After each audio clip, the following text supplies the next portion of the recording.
En 1987, la familia Harwell parecía la familia suburbana perfecta en Millbrook, Ohio.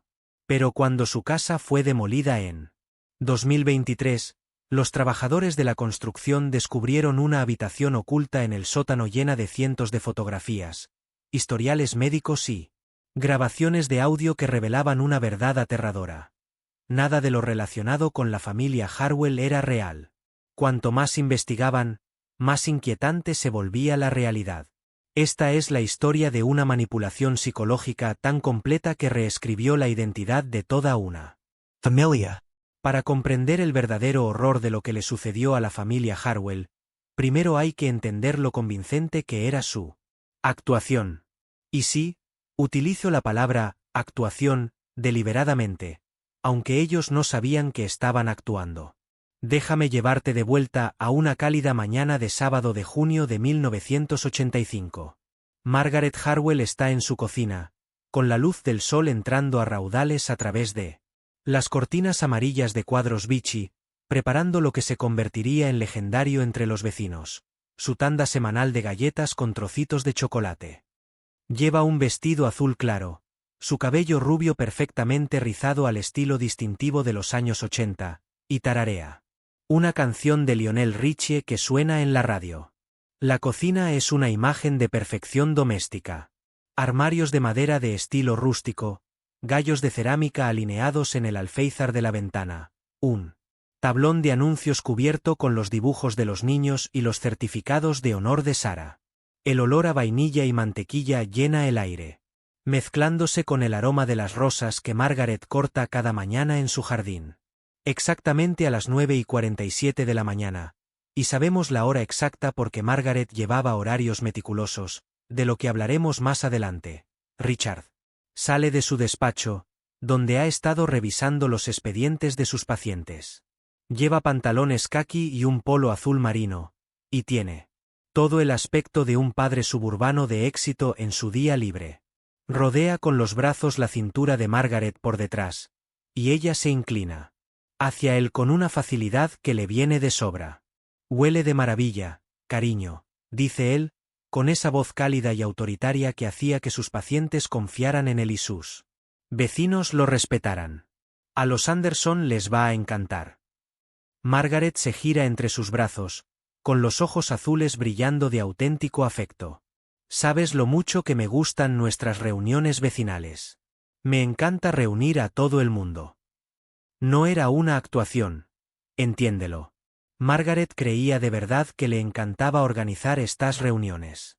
Sentía de verdad esa cálida sensación de satisfacción cuando veía a sus vecinos disfrutar de sus pasteles.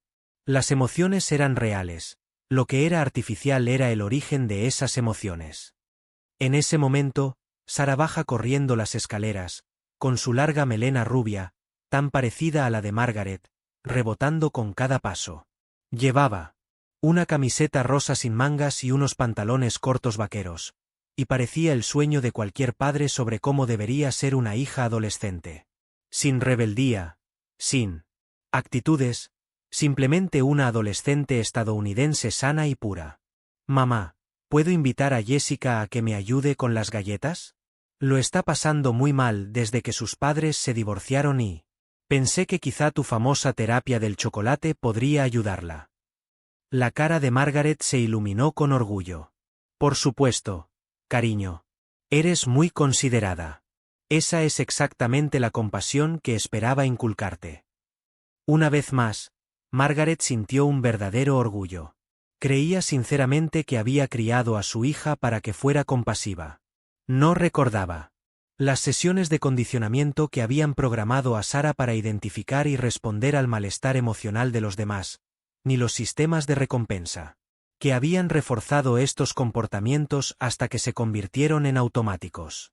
Michael aparece a continuación, con la pelota de baloncesto bajo el brazo y el pelo castaño claro húmedo por el sudor de los tiros de entrenamiento matutinos en la entrada de la casa.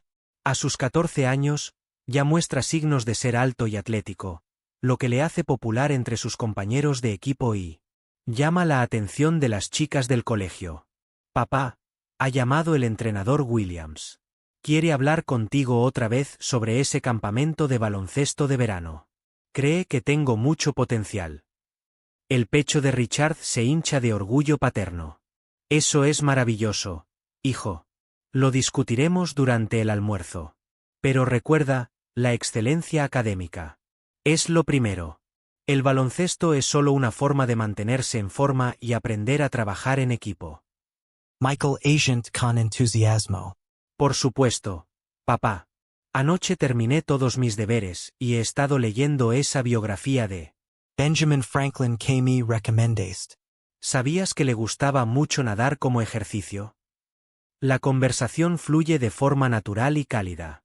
Hay un afecto genuino entre los miembros de esta familia, un interés sincero por las vidas de los demás. Richard cree sinceramente que ha inculcado los valores adecuados a su hijo. Michael se siente realmente motivado por la aprobación de su padre. El vínculo familiar es real, solo que la base de ese vínculo se construyó artificialmente. Finalmente, la pequeña Emma entra saltando en la cocina, con sus rizos oscuros rebotando, agarrando su muñeca de porcelana favorita, una figurita de estilo victoriano, con un intrincado vestido de encaje al que ha llamado Adelaide.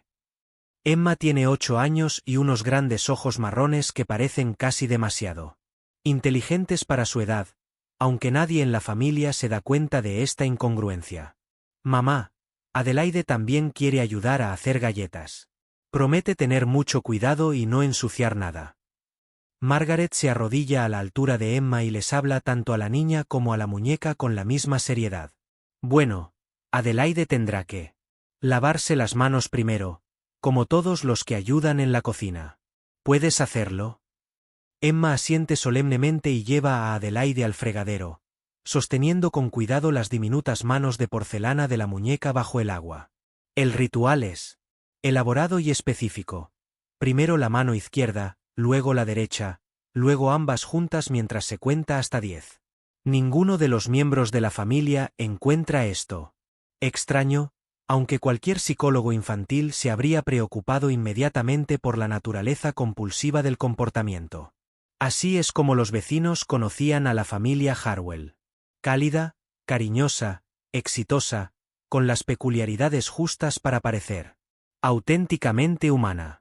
La ligera obsesión de Margaret por los horarios y la limpieza. La tendencia de Richard a ponerse en modo médico cuando da consejos. La preocupación quizás excesiva de Sarah por el bienestar emocional de los demás. La disciplina casi mecánica de Michael para equilibrar los estudios y el deporte. El apego inusual de Emma a los rituales y las rutinas. Los vecinos veían estos rasgos como características encantadoras de la familia. Lo que no se daban cuenta era que cada uno de estos rasgos tenía una función específica en el mantenimiento de las identidades construidas. Te pondré otro ejemplo. Todos los domingos, después de la misa, la familia Harwell visitaba el cementerio de Millbrook. Deposit bin. Flores frescas en 2 tumbas de la sección más antigua, las de Charles Harwell, 1902-1967, Dorothy Harwell, 1908-1971. Richard contaba historias sobre su padre Charles, un veterano de la Guerra de Corea que le enseñó la importancia de servir a los demás. Margaret compartía recuerdos de Dorothy, su suegra, que supuestamente le había enseñado a cultivar un huerto y a hornear. Los niños escuchaban respetuosamente, y a veces, hacían preguntas sobre sus abuelos. Estas visitas eran tradiciones familiares conmovedoras que reforzaban la percepción de los vecinos de que los Harwell eran una familia profundamente arraigada en la comunidad y la tradición. Lo que nadie sabía era que Charles y Dorothy Harwell eran completos desconocidos que habían fallecido sin hijos, y que sus tumbas fueron elegidas específicamente porque no tenían parientes vivos que las visitaran. Las historias que Richard contaba eran ficciones cuidadosamente elaboradas, reforzadas mediante su gestión hipnótica hasta que él las creyó por completo. Los recuerdos de Margaret sobre Dorothy fueron implantados mediante una combinación de terapia de regresión y asistencia farmacéutica. El comportamiento respetuoso de los niños en la tumba era el resultado de un condicionamiento que comenzó cuando eran mucho más pequeños. Pero esto es lo que lo hace tan aterrador. Las emociones eran genuinas. Richard sentía verdaderamente dolor y amor cuando hablaba de su padre. Margaret echaba de menos sinceramente a la mujer que creía que había sido su suegra. Los niños se sentían honestamente conectados con estos abuelos a los que nunca habían conocido, pero cuyas historias se habían entretejido en la narrativa familiar construida. La familia Harwell se quería profunda y auténticamente. Simplemente no sabían que ese amor había sido sistemáticamente programado en ustedes a través de años de condicionamiento psicológico que había borrado sus identidades originales tan completamente que no quedaba rastro alguno. Ahora, examinemos una tarde típica en la casa de los Harwell, porque era en esos tranquilos momentos domésticos cuando la programación era más evidente para cualquiera que supiera qué buscar. Son las 7:30 de la tarde de un martes de septiembre de 1986. Se ha recogido la cena. El famoso asado de Margaret con todos los acompañamientos. Servido a las 6 de la tarde en punto, como siempre. Richard está leyendo el periódico en su sillón reclinable favorito, aunque de vez en cuando mira de reojo el reloj de pie que hay en la esquina. Sarah está en la mesa de la cocina haciendo sus deberes de álgebra, enseñando a Michael cómo resolver una ecuación. Especialmente complicada. Emma está en el suelo del salón, colocando su colección de muñecas de porcelana en una elaborada merienda. A simple vista, es una escena de perfecta tranquilidad doméstica. Pero fíjate más detenidamente. Richard lee el periódico siguiendo un patrón específico. Primero las noticias locales, luego las nacionales, luego los deportes, luego los negocios y luego el tiempo. Dedica exactamente 4 minutos a cada sección, y cuando termina, dobla el periódico de forma precisa y lo coloca en el mismo lugar de la mesita auxiliar. No se da cuenta de que lo hace, no se pregunta por qué nunca se desvía de esta rutina. Margaret aparece en la puerta cada 12 minutos para ver cómo está la familia, con una puntualidad tan precisa que podría dar la hora. Ofrece bebidas, ajusta los termostatos, arregla las almohadas y pregunta por el progreso de los deberes. Ella cree que solo está siendo una esposa y madre cariñosa, pero su comportamiento sigue un patrón más rígido que cualquier rutina humana normal. Las clases particulares de Sarah a Michael no son solo una ayuda fraternal, sino una necesidad compulsiva de asegurarse de que todos a su alrededor rindan al máximo. No puede relajarse hasta estar segura de que todos los miembros de la familia están completando con éxito sus tareas. Ella llama a esto cuidado, pero en realidad es una respuesta programada a un posible desorden en su entorno. Los arreglos de muñecas de Emma no son un juego infantil aleatorio, sino elaboradas recreaciones de situaciones sociales, con roles asignados y conversaciones guionizadas. Inconscientemente, está practicando interacciones sociales y perfeccionando respuestas que han sido programadas. En su personalidad en desarrollo. Las muñecas nunca se portan mal en los juegos de Emma porque el mal comportamiento ha sido sistemáticamente eliminado de su comprensión del funcionamiento social adecuado. Exactamente a las 8:47 de la tarde. Y de nuevo, sabemos la hora exacta gracias a los diarios encontrados en el sótano, ocurre algo inusual. Suena el teléfono. La reacción de la familia es inmediata y sincronizada. Richard deja el periódico y mira a Margaret. Margaret se detiene a mitad de paso y mira a Sarah. Sarah deja de explicar álgebra y mira a Michael. Michael deja de escribir y mira a Emma. Emma deja de ordenar sus muñecas y mira hacia el teléfono. Mantienen esta escena durante exactamente 3 tonos. Entonces Richard se levanta para contestar el teléfono, con un movimiento suave y sin prisas, a pesar de la evidente coordinación que acaba de producirse. Residencia Hartwell. Richard al habla. La llamada es de un colega de Richard del Centro de Salud Mental, el Dr. Peterson, que pregunta por la consulta de un paciente. Es una llamada profesional rutinaria. Pero mientras Richard habla, el resto de la familia continúa con sus actividades con cambios sutiles pero notables en su comportamiento. Los movimientos de Margaret se vuelven más concentrados, más eficientes. La voz de Sarah se vuelve más tranquila mientras sigue ayudando a Michael. La disposición de las muñecas de Emma se vuelve más organizada, menos creativa. Es como si la familia estuviera funcionando a un nivel superior de rendimiento, respondiendo a una señal inconsciente de que un extraño está observando su entorno doméstico, aunque solo sea una voz al teléfono.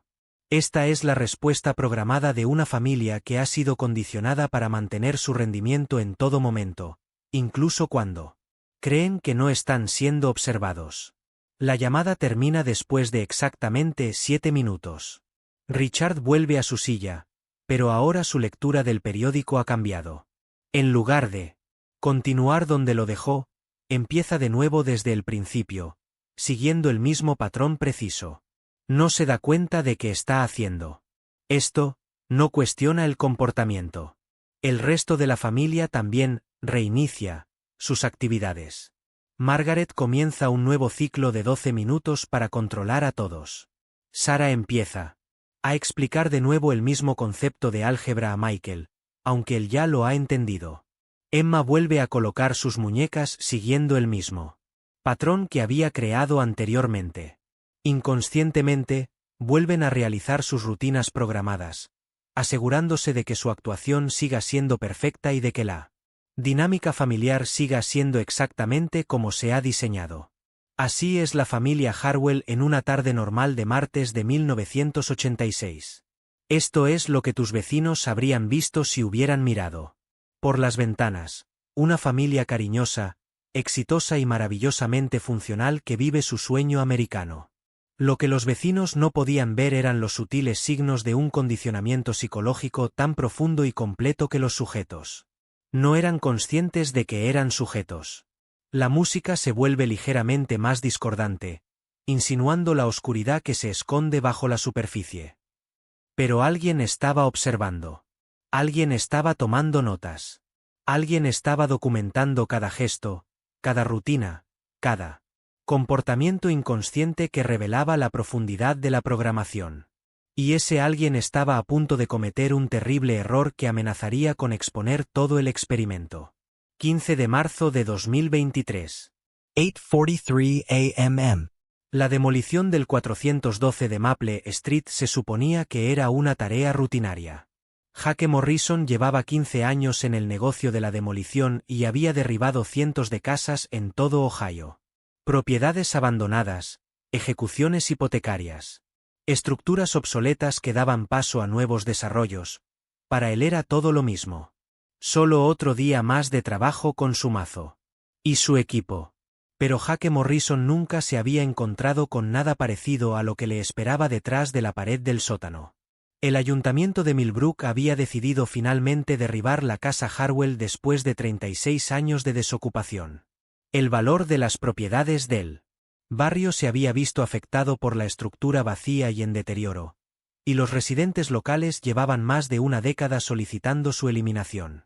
La ciudad había intentado repetidamente localizar a algún pariente vivo de la familia Harwell, pero sus búsquedas no habían dado ningún resultado. Sin parientes cercanos, sin testamento, sin registros patrimoniales, era como si la familia nunca hubiera existido legalmente. El equipo de Jake llegó ese martes por la mañana esperando un trabajo sencillo. La casa era una típica casa colonial de los años 70, de 2 plantas. Con sótano completo, sin nada especialmente complicado en su estructura. El plan era retirar todo lo que tuviera valor, tuberías de cobre, accesorios, suelos de madera noble, y luego derribarlo todo con la excavadora. Recuerdo que me pareció extraño lo bien conservado que estaba todo en el interior, dijo Jake más tarde a los investigadores. Es decir, la casa llevaba 36 años vacía, pero parecía como si la familia acabara de salir a hacer la compra. Los muebles seguían perfectamente colocados. Ni siquiera había polvo en la mesa de la cocina. Normalmente, las casas abandonadas están destrozadas. Vándalos, ocupas, animales. Este lugar parecía una exposición de museo. El primer descubrimiento inquietante de Jake se produjo cuando abrió el frigorífico de la cocina. En su interior había recipientes con comida tan bien conservada que parecía reciente, a pesar de tener décadas de antigüedad. Cartones de leche con fecha de caducidad de noviembre de 1987. Una Cazuela tapada que aún desprendía un ligero aroma a las hierbas utilizadas para condimentarla. Carne para almorzar envuelta en plástico que debería haberse descompuesto por completo, pero que en cambio parecía haber sido sellada al vacío ayer. Era como si toda la casa existiera en una especie de burbuja temporal, recordó Jake. Nada había envejecido como debería. Incluso, los periódicos apilados en la mesa auxiliar eran perfectamente legibles y la tinta no se había desvanecido en absoluto. Pero el verdadero descubrimiento se produjo cuando Jake comenzó a trabajar en el sótano. El sótano parecía una típica sala de juegos suburbana de los años 80. Paredes revestidas de madera, moqueta naranja de pelo largo, un sofá modular frente a un viejo televisor de consola. En una esquina había un mueble bar con botellas de licor que deberían haberse evaporado hace décadas, pero que aún estaban llenas. Una mesa de billar con las bolas aún colocadas como si alguien estuviera a punto de empezar una partida. Jake estaba usando su mazo para romper los paneles de madera cuando notó algo extraño. Lop-haired Sanaba Hueca en. Una sección donde los planos de la casa indicaban que debía ser sólida. Golpeó la pared con el mango del mazo, escuchando los diferentes sonidos que producían los impactos. Justo aquí, le dijo a tu jefe de equipo, Tony Vázquez. Toda esta sección suena hueca. Como si hubiera una habitación detrás. Los registros municipales no indicaban que hubiera habitaciones adicionales en el sótano. La casa había sido inspeccionada varias veces a lo largo de los años y nadie había mencionado nunca haber encontrado nada inusual. Pero el oído experimentado de Jake le decía que había algo oculto detrás de esa pared aparentemente sólida. Tony Trim La Sierra Reciproca.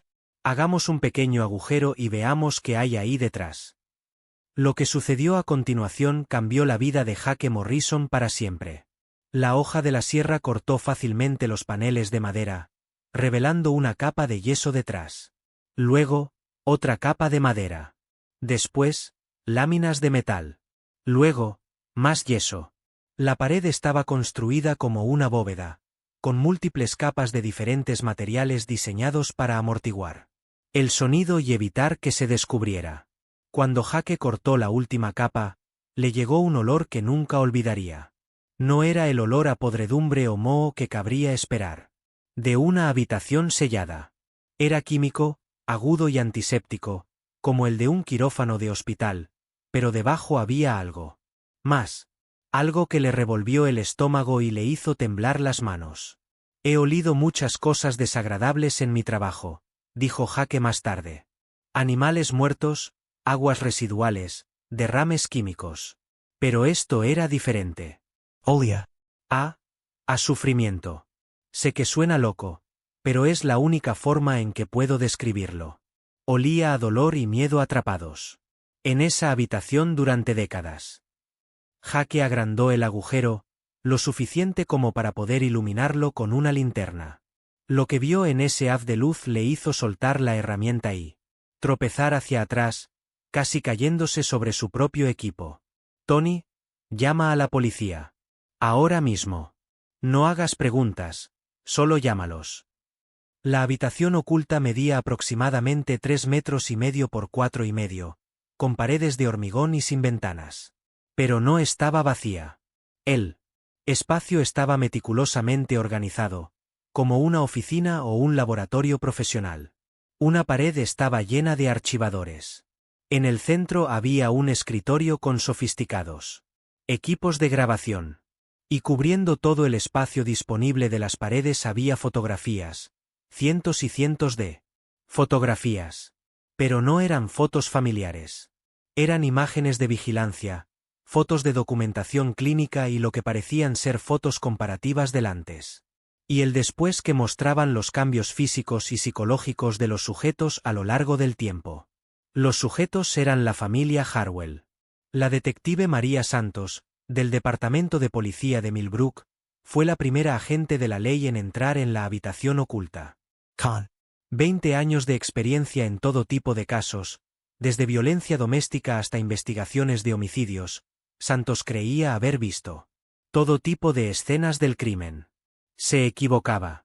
Cuando entré en esa habitación, recuerda la detective Santos, supe inmediatamente que nos enfrentábamos a algo que iba más allá del trabajo policial habitual. No se trataba de un crimen pasional ni de un asesinato premeditado. Era algo sistemático, científico, y llevaba años ocurriendo. La habitación estaba dividida en secciones diferenciadas, cada una con un propósito específico en lo que parecía ser un proyecto de investigación a largo plazo. Los archivadores contenían historiales médicos, perfiles psicológicos, gráficos de modificación del comportamiento y registros detallados de observaciones. El equipo de grabación era de calidad profesional, diseñado para realizar grabaciones de audio de alta calidad durante largos periodos de tiempo. Pero fueron las fotografías las que proporcionaron la primera visión del verdadero horror de lo que había ocurrido en esa casa. Las imágenes estaban organizadas cronológicamente, comenzando con fotos fechadas en enero de 1983 y terminando en noviembre de 1987. Las primeras fotos mostraban a 4 personas que se parecían a la familia Harwell, pero con diferencias cruciales. El hombre que se convertiría en Richard Harwell parecía confundido, desorientado y, a veces, restringido. La mujer que se convertiría en Margaret parecía asustada y resistente. Los adolescentes que se convertirían en Sarah y Michael parecían más jóvenes, más vulnerables y claramente traumatizados. La pequeña Emma aparecía en fotos a partir de marzo de 1983, pero las primeras imágenes mostraban a una niña casi catatónica, mirando fijamente a la cámara sin ninguna expresión. A medida que avanzaba la secuencia cronológica, los cambios en los sujetos se hacían evidentes. La confusión y el miedo en sus rostros dieron paso gradualmente a expresiones tranquilas y satisfechas que los vecinos reconocerían más tarde como el comportamiento característico de la familia Harwell. Pero al observar la secuencia en su conjunto, quedaba claro que algo había sido sistemáticamente borrado de la mente de estas personas. Y que otra cosa había sido sistemáticamente implantada. El detective Santos pidió inmediatamente refuerzos y precintó la escena del crimen. En cuestión de horas, el sótano se llenó de investigadores de múltiples agencias. Se contactó con la unidad de análisis del comportamiento del FBI. Se trajo a especialistas en crímenes psiquiátricos. Desde Columbus. Un equipo de la Oficina de Investigación Criminal de Ohio comenzó el minucioso proceso de catalogar las pruebas.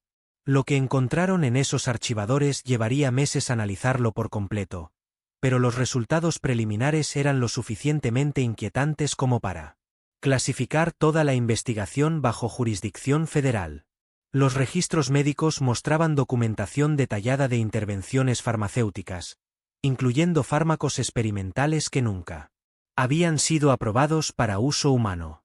Había gráficos que registraban las respuestas de los sujetos a diversas formas de sugestión hipnótica, técnicas de modificación del comportamiento y lo que parecían ser procedimientos de reconstrucción de la memoria. Los perfiles psicológicos contenían análisis detallados de los rasgos de personalidad originales de cada miembro de la familia, seguidos de extensas notas sobre cómo se estaban modificando o eliminando sistemáticamente esos rasgos.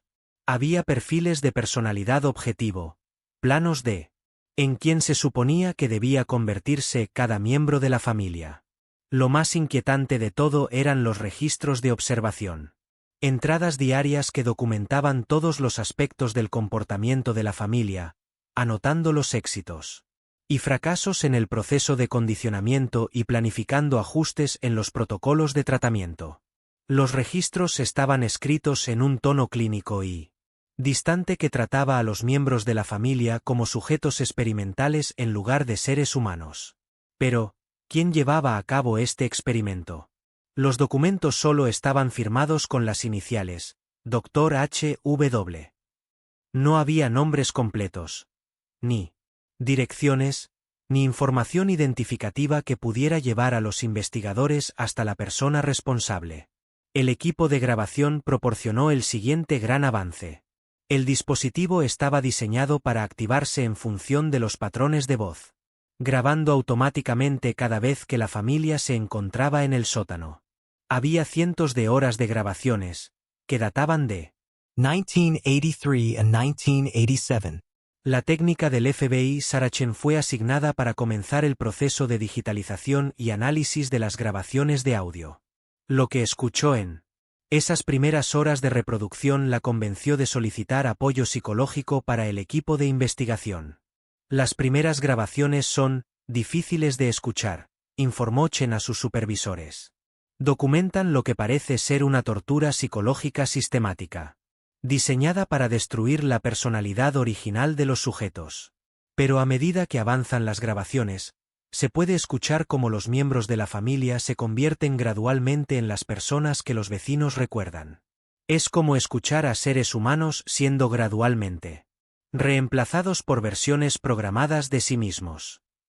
El equipo de investigación se dio cuenta de que se enfrentaba a algo sin precedentes en psicología criminal. No se trataba solo de un asesinato o secuestro, sino de la destrucción y reconstrucción completas de la identidad humana a una escala nunca antes documentada. A medida que la noticia del descubrimiento se difundía por los canales policiales, expertos de todo el país comenzaron a llegar a Millbrook. La DRA. Elizabeth Crenshaw, una autoridad destacada en trastornos de identidad disociativos, voló desde Johns Hopkins. El Dr. Michael Torres, especialista en desprogramación de sectas, vino desde la Universidad de California. El agente Robert Kim, de la Unidad de Delitos contra Menores del FBI, fue asignado como investigador federal principal. Pero cuando los expertos comenzaron su análisis, se enfrentaron a una inquietante realidad. El experimento había sido en gran medida un éxito. Las personas que desaparecieron como la familia Harwell habían sido reprogramadas tan a fondo que sus identidades originales podrían ser completamente irrecuperables. Lo que estamos viendo aquí, explicó la doctora Crenshaw al equipo de investigación, es el caso más completo de reconstrucción sistemática de la identidad que se haya documentado jamás. Quienquiera que haya hecho esto no solo ha creado recuerdos falsos, sino que parece haber borrado por completo las personalidades originales de los sujetos y las ha sustituido por otras construidas artificialmente. La pregunta que atormentaba a todos los que participaban en la investigación era sencilla, pero aterradora. Si el experimento había tenido éxito y la familia Harwell había estado viviendo como sujetos perfectamente programados durante 4 años, que les había llevado a desaparecer repentinamente. En 1987? La respuesta a esa pregunta se encontraba en las últimas entradas de los registros de observación, y cuando los investigadores leyeron esas entradas, se dieron cuenta de que el caso Harwell era solo el comienzo de algo mucho más grande y aterrador de lo que habían imaginado. La última entrada del registro tenía fecha del 18 de noviembre de 1987. Era más larga que las notas clínicas habituales, y por primera vez, mostraba signos de trastorno emocional por parte del experimentador. La integración de los sujetos procede más allá de los parámetros esperados. La unidad familiar logra un funcionamiento autónomo con una intervención mínima. Sin embargo, un desarrollo inesperado en el sujeto 4, Emma, indica una posible recuperación espontánea de recuerdos previos al condicionamiento. Esto supone un riesgo inaceptable para la seguridad del proyecto. Se requiere el traslado inmediato de los sujetos. La preparación para la implementación de la fase 2 comenzará mañana. Nota: se confirma la hipótesis original. La reconstrucción completa de la personalidad es posible con tiempo y recursos suficientes. Los sujetos ya están listos para su despliegue en pruebas de campo ampliadas. Se ha seleccionado a la familia Miller de Springfield como próximo grupo de control. El Dr. Peterson ha confirmado su idoneidad para el programa. Nota personal: he creado la familia perfecta. Se aman completamente, funcionan con absoluta eficiencia y presentan una fachada ideal a su comunidad. El éxito superó mis mayores expectativas. Sin embargo, debo recordar que son sujetos, no miembros de una familia, por mucho que hayan adoptado completamente sus roles. El apego que siento hacia ellos es contraproducente. Para los objetivos científicos del proyecto. La detective Santos se quedó mirando la última entrada durante un largo rato antes de volverse hacia el agente Kim. Hubo otros, dijo en voz baja. La familia Miller en Springfield. ¿A cuántas otras familias destruyó esta persona? El agente Kim ya estaba buscando su teléfono para ponerse en contacto con el departamento de policía de Springfield. Pero en su corazón, sospechaba que estaban a punto de descubrir que la familia Harwell era solo un experimento dentro de un programa mucho más amplio de manipulación psicológica humana. La investigación estaba a punto de pasar de ser un caso de personas desaparecidas a algo que pondría en tela de juicio todo lo que las fuerzas del orden creían saber sobre los límites de la maldad humana. La música se vuelve más intensa, aumentando la tensión. Pero primero, tenían que entender exactamente qué le habían hecho a la familia Harwell.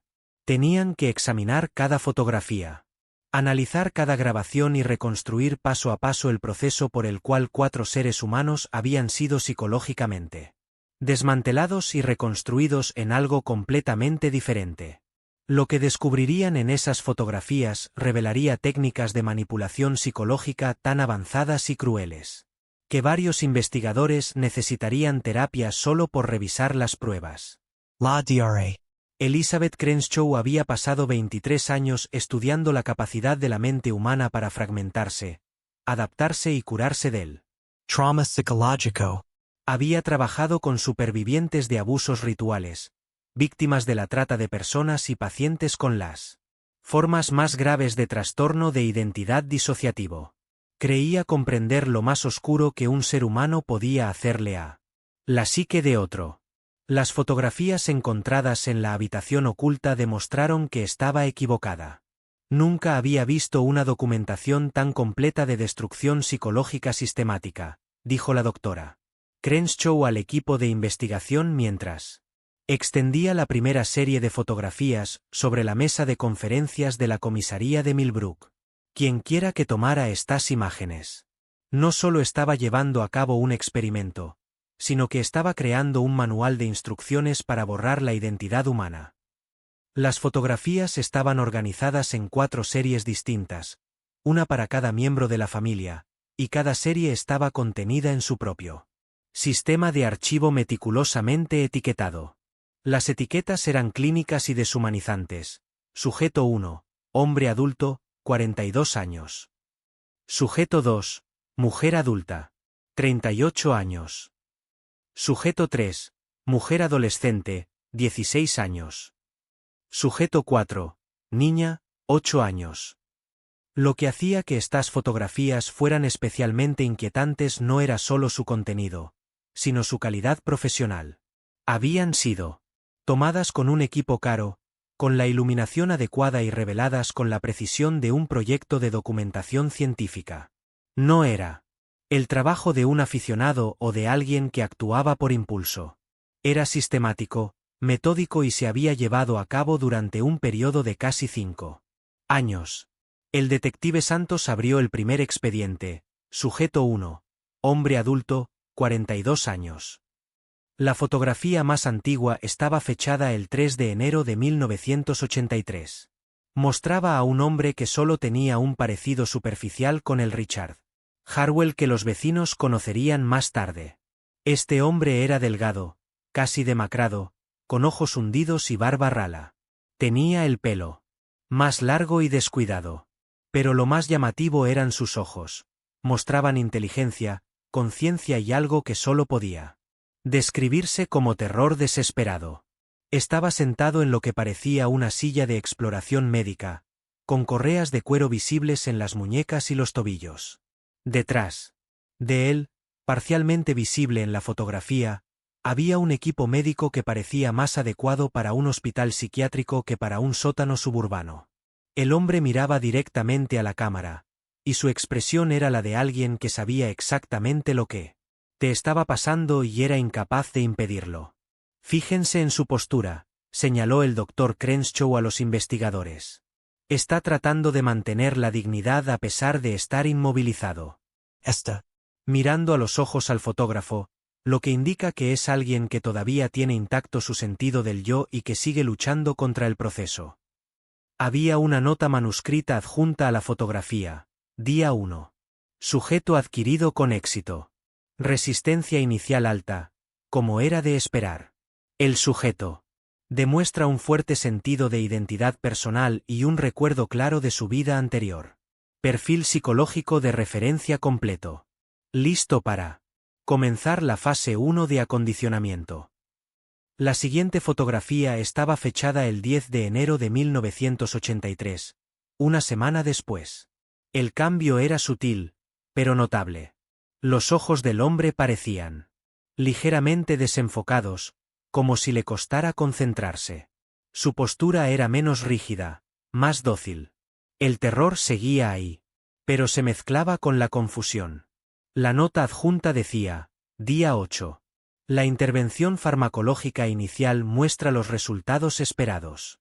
La resistencia del sujeto a la sugestión ha disminuido aproximadamente un 40%. La alteración de la memoria a corto plazo avanza según lo previsto.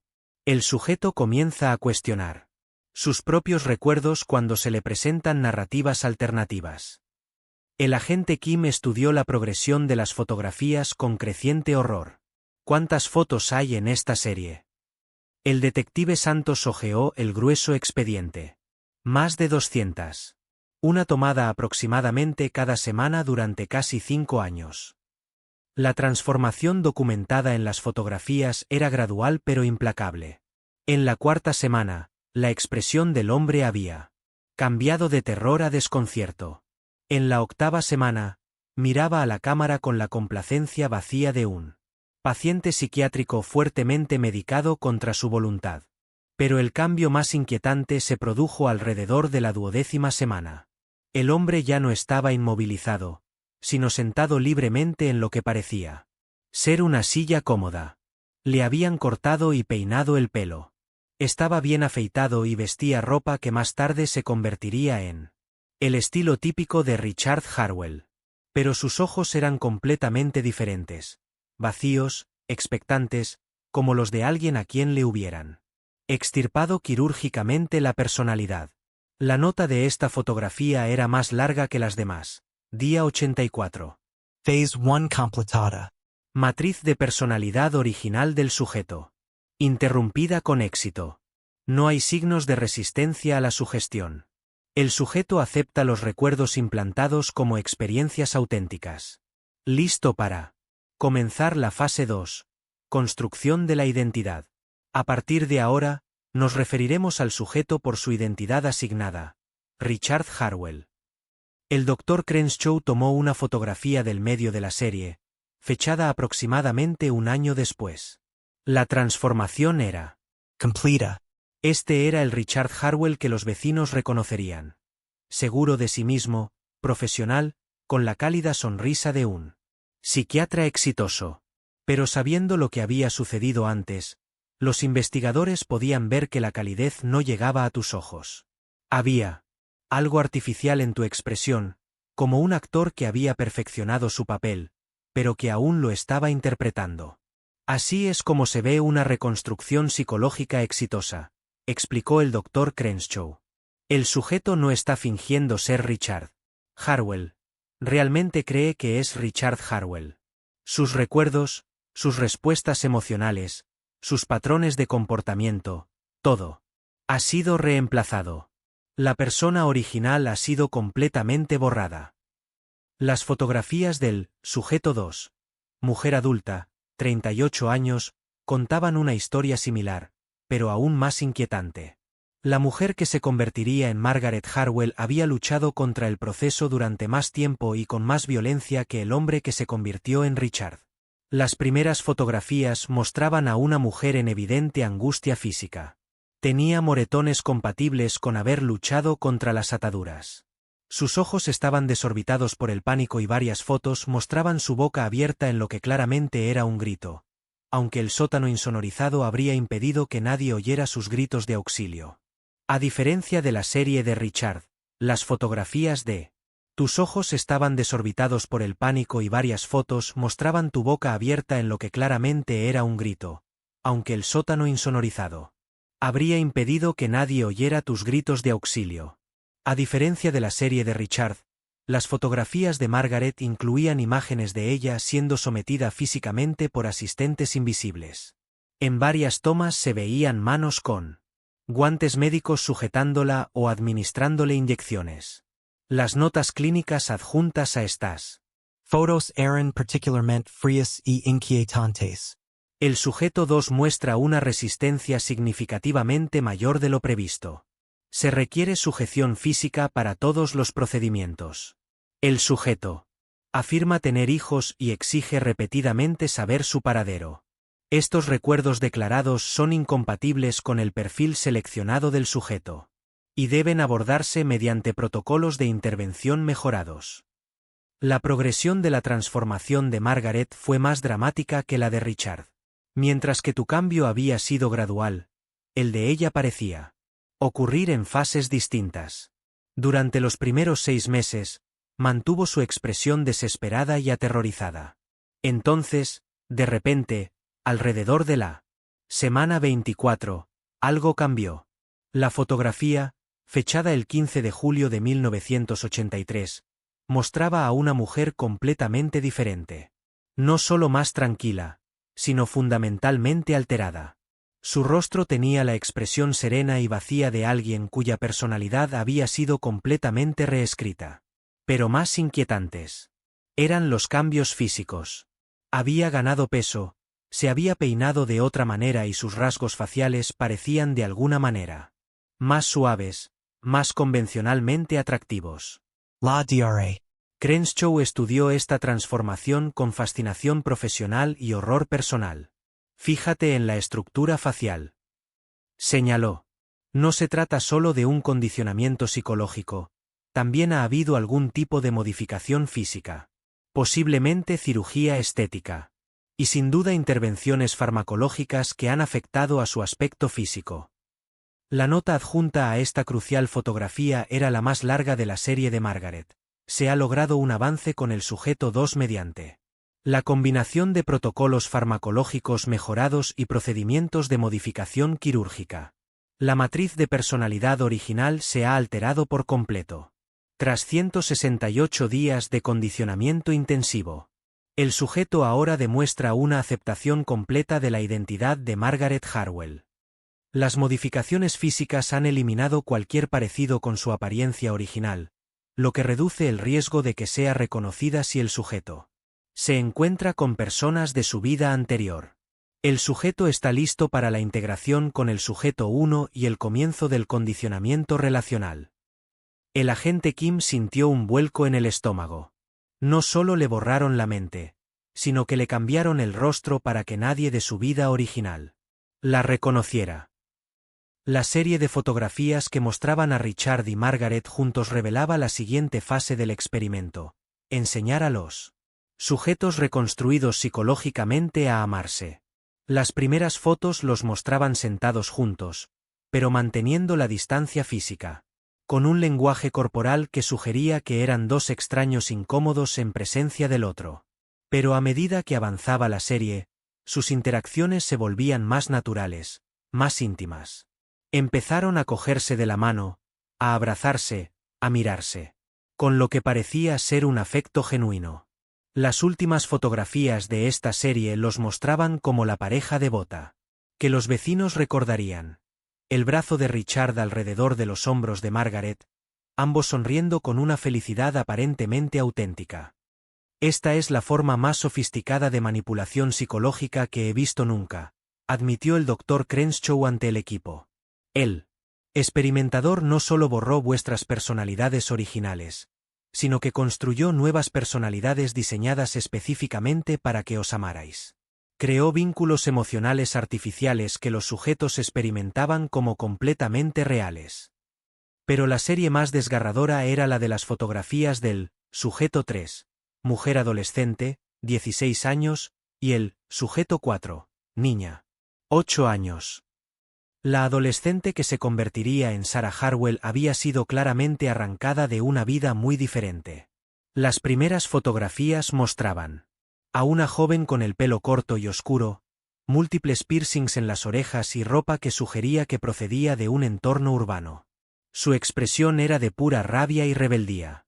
A diferencia de los adultos, en la mayoría de las fotos no aparecía inmovilizada.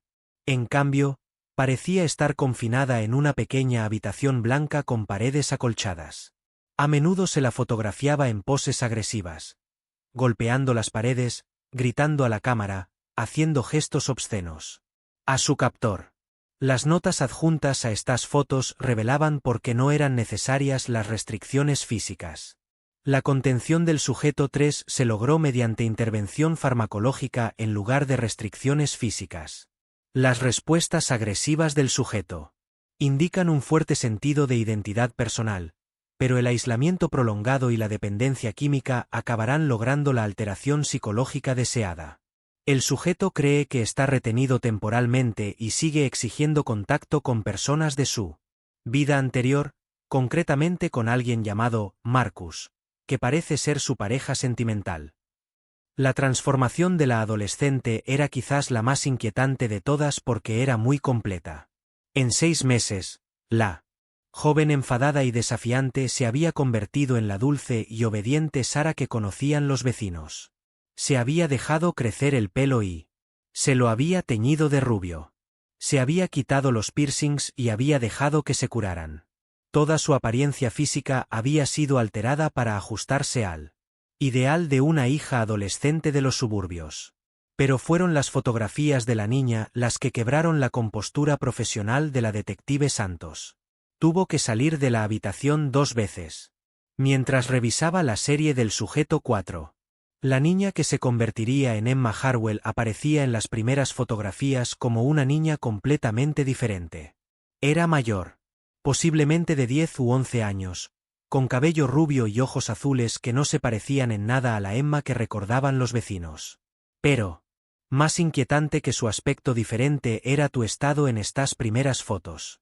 Parecía sufrir desnutrición grave y mostraba signos de trauma psicológico a largo plazo. Tu ropa estaba sucia. Y no te quedaba bien. Tu cabello estaba enmarañado y descuidado. Pero lo más desgarrador era tu expresión. Mirabas a la cámara con la mirada hueca y desesperada de una niña que había renunciado a esperar ser rescatada. Las notas adjuntas a tus primeras fotografías eran clínicas en su crueldad. Sujeto 4 adquirido de un centro experimental anterior. El acondicionamiento original fue parcialmente exitoso, pero la tasa de crecimiento del sujeto superó los parámetros asignados para su función. Se requiere intervención física y farmacéutica para ajustar la edad aparente y las características físicas del sujeto a los requisitos experimentales actuales. La DRA.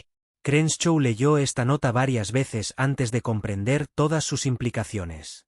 Frenaron su crecimiento, dijo en voz baja al equipo. Esta niña era mayor cuando la secuestraron, pero utilizaron intervención médica para que pareciera más joven. Por eso sus ojos parecen tan conscientes en las fotografías posteriores. Tenía una conciencia más desarrollada que una niña normal de 8 años, pero estaba atrapada en un cuerpo que había sido modificado artificialmente para parecer más joven. La progresión de las fotografías de Emma mostraba la creación gradual de la niña dulce e inocente que recordaban los vecinos.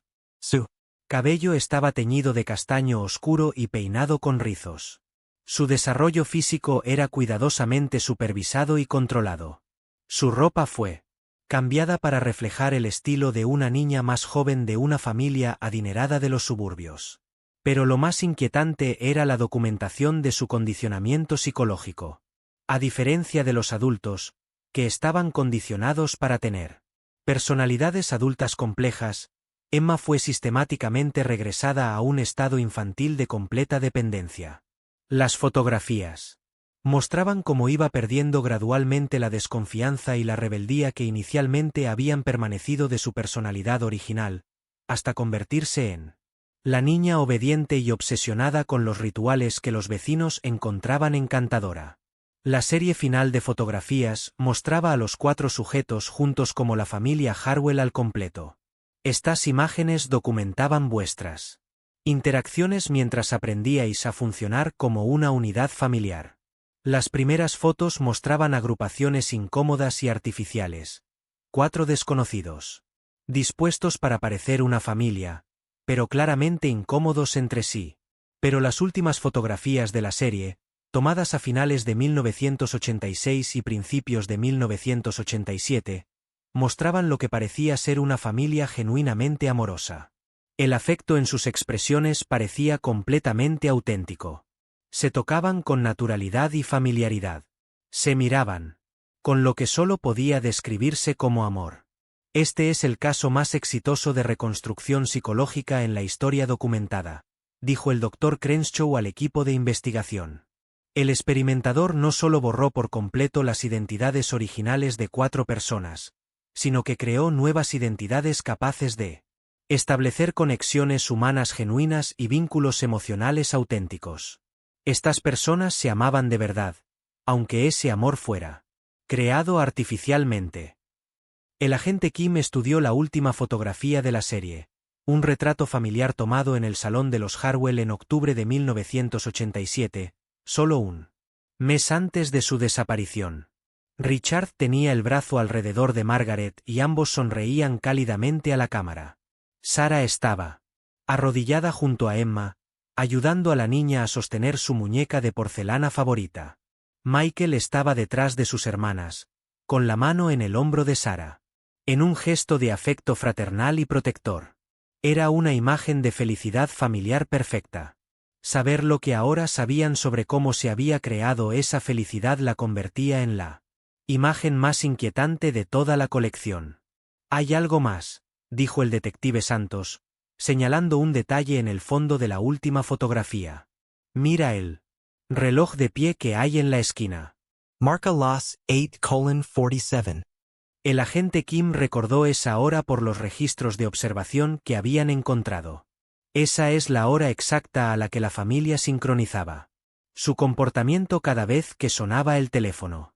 Incluso en esta última fotografía, seguían siguiendo su programación. Pero el descubrimiento más escalofriante se produjo cuando el Dr. Crenshaw encontró una carpeta aparte marcada como «Documentación complementaria, fase 3. Preparación». Dentro había fotografías que claramente habían sido tomadas sin el conocimiento de la familia. Fotos de vigilancia que mostraban sus rutinas diarias a finales de 1987. Pero estas no fueron tomadas desde fuera de la casa.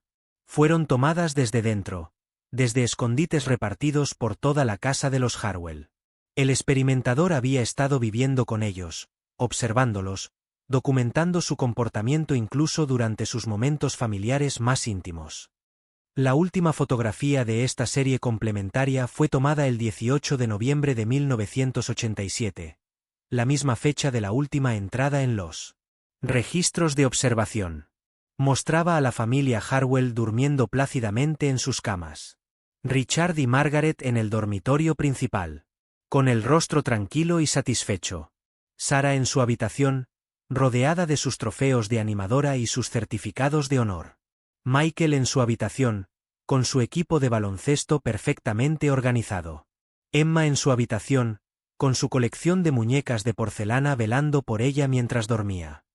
Era una fotografía de 4 personas que no tenían ni idea de que la persona que había destruido y reconstruido sus mentes seguía observándolos, controlándolos y decidiendo su destino. Y escrita con tinta roja en la parte inferior de esta última fotografía había una nota que hizo que todos los miembros del equipo de investigación se dieran cuenta de que estaban lidiando con algo mucho más peligroso de lo que habían imaginado. Unidad familiar completa y operativa. La implementación de la fase 3 comienza mañana. La familia Miller está preparada y lista. El Dr. Peterson confirma que los nuevos sujetos están en posición. El programa se expande. La música alcanza un crescendo de terror. Las fotografías habían revelado la metodología detrás del caso más completo de reconstrucción psicológica jamás documentado.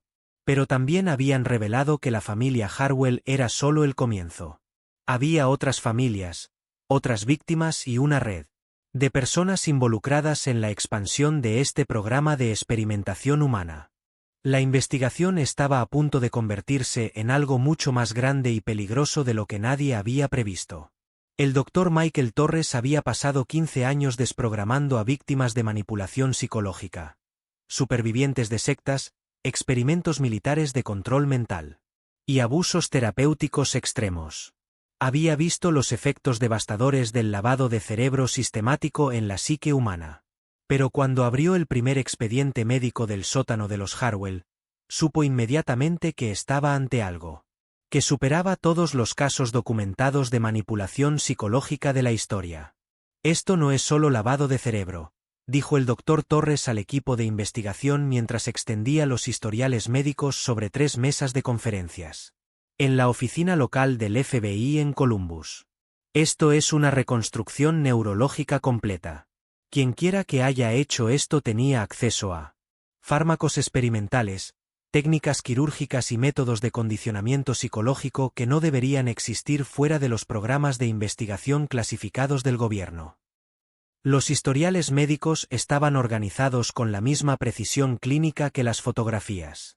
Cada miembro de la familia tenía su propio expediente completo con documentación detallada de cada procedimiento, cada intervención farmacéutica y cada modificación física a la que se habían sometido durante su transformación en la familia Harwell. Pero no se trataba de historiales médicos estándar. Eran documentación de investigación para experimentos con seres humanos que violaban todos los principios éticos de la práctica médica. Los procedimientos descritos en estos archivos habrían sido ilegales en cualquier centro médico legítimo. Y muchos de los fármacos mencionados eran compuestos experimentales que nunca habían sido aprobados para su uso en seres humanos. El agente Kim abrió el expediente más grueso, sujeto 1, protocolo de reconstrucción neurológica, hombre adulto. El primer documento era un examen médico previo al acondicionamiento, con fecha del 28 de diciembre de 1982, 6 días antes de que se tomara la primera fotografía. El examen revelaba detalles sobre el hombre que se convertiría en Richard Harwell, que dibujaban un panorama de su identidad original. Su verdadero nombre era Marcus Webb. Tenía 42 años y era profesor de química en un instituto de Detroit, Michigan. Gozaba de excelente salud física antes de su secuestro y no tenía antecedentes de tratamiento psiquiátrico ni trastornos psicológicos. Pero lo más importante es que el examen reveló que Marcus Webb tenía una esposa y 2 hijos adolescentes que probablemente aún se preguntaban qué le había sucedido. Era una persona real con una familia real, dijo el detective Santos en voz baja, mientras leía el informe médico. Probablemente tu esposa presentó denuncias por desaparición. Probablemente tus hijos pasaron años preguntándose si su padre volvería a casa. Los procedimientos médicos documentados en el expediente de Marcus Webb estaban diseñados sistemáticamente para destruir su personalidad original y reemplazarla con la identidad de Richard Harwell. El proceso se había dividido en fases distintas, cada una con protocolos médicos y farmacéuticos específicos. La fase 1, alteración neurológica, había durado 12 semanas y consistía en la administración de compuestos experimentales diseñados para interferir en la formación y recuperación de la memoria. El Dr. Torres reconoció algunos de los nombres de los fármacos de una investigación clasificada sobre técnicas de interrogatorio militar. Son agentes disociativos, explicó el Dr. Torres al equipo. Están diseñados para impedir que el cerebro forme recuerdos coherentes y para que los recuerdos existentes parezcan irreales y poco fiables. Pero aquí se están utilizando en combinaciones y dosis que serían extremadamente peligrosas. Los registros diarios de medicación mostraban que a Marcus Webb se le había administrado un cóctel de fármacos experimentales que incluía versiones modificadas de escopolamina, ketamina y varios compuestos que el Dr. Torres no reconocía en absoluto. Las dosis se calibraron cuidadosamente para mantenerlo en un estado en el que estuviera consciente y receptivo, pero incapaz de formar recuerdos fiables o mantener un sentido coherente de identidad personal. Pero la intervención farmacéutica se combinó con técnicas psicológicas aún más inquietantes. Los registros médicos documentaban sesiones diarias de reestructuración de la memoria, en las que Marcus Webb era sometido a una combinación de hipnosis, privación sensorial y lo que parecía ser estimulación eléctrica de regiones específicas del cerebro. Básicamente, estaban realizando una psicocirugía sin abrirte el cráneo, explicó el Dr. Torres. Estos protocolos de estimulación eléctrica están diseñados para interrumpir las vías neuronales asociadas con la memoria a largo plazo y la identidad personal. Se trata de una tecnología que no debería existir fuera de las instalaciones de investigación neurocientífica más avanzadas.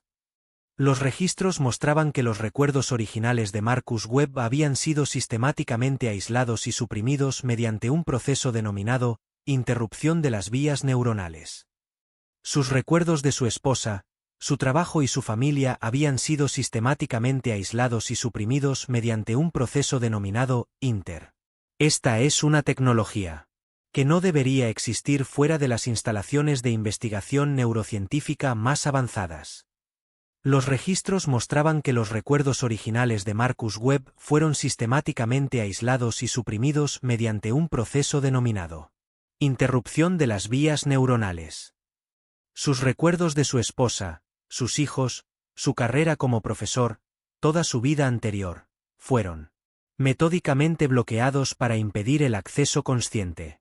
Pero el aspecto más inquietante de la fase 1 fue la documentación de la resistencia de Marcus Webb al proceso. Las notas médicas incluían transcripciones de tus declaraciones durante las sesiones de reestructuración de la memoria, y revelaban a un hombre que luchaba desesperadamente por mantener su identidad. Sesión 23. El sujeto sigue expresando un fuerte apego a los recuerdos de personas identificadas como Linda, supuesta esposa, y Jessica y David, supuestos hijos.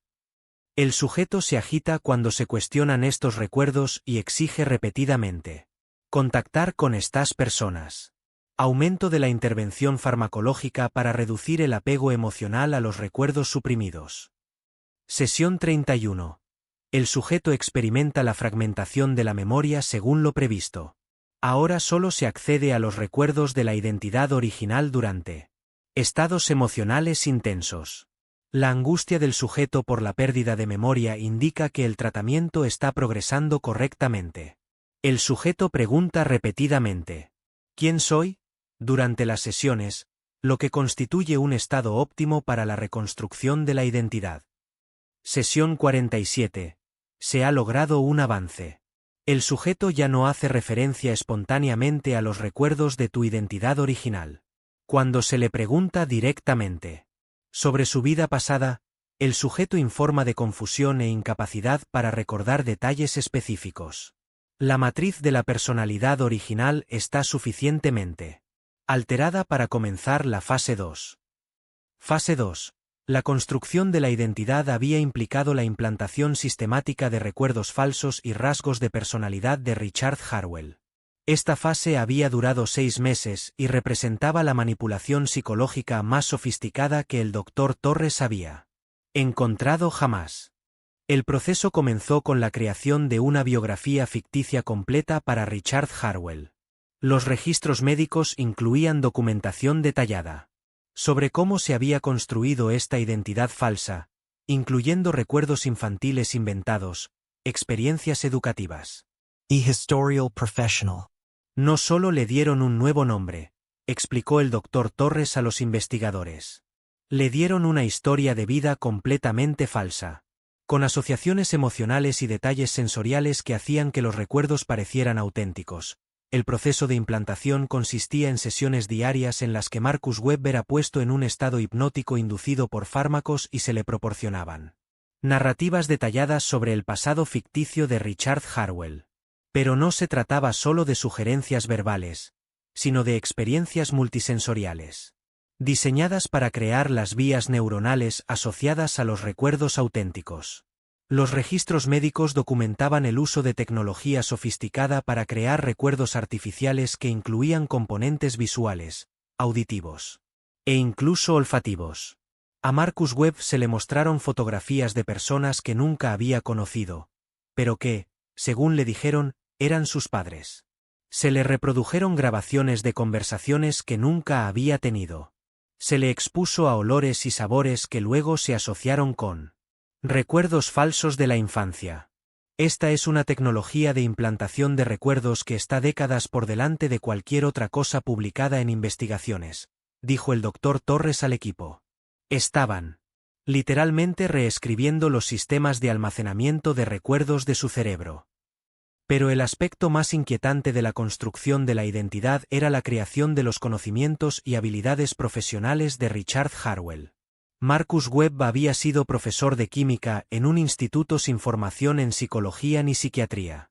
Sin embargo, los registros médicos documentaban un proceso mediante el cual se le proporcionó un conocimiento exhaustivo de los principios psiquiátricos, las técnicas terapéuticas y la terminología médica. Descargaron conocimientos profesionales directamente en tu cerebro, dijo el agente Kim, leyendo las notas del procedimiento. ¿Cómo es eso posible? El Dr. Torres estudió la documentación con creciente asombro y horror. Utilizaron una combinación de mejora farmacéutica de la capacidad de aprendizaje con intensas sesiones de educación hipnótica. Básicamente, pusieron su cerebro en un estado en el que podía absorber e integrar información compleja a un ritmo acelerado. Luego te programaron con años de formación psiquiátrica. En cuestión de semanas. Los registros mostraban que Marcus Webb había recibido la formación completa de un profesional psiquiátrico a través de un proceso llamado integración acelerada del conocimiento.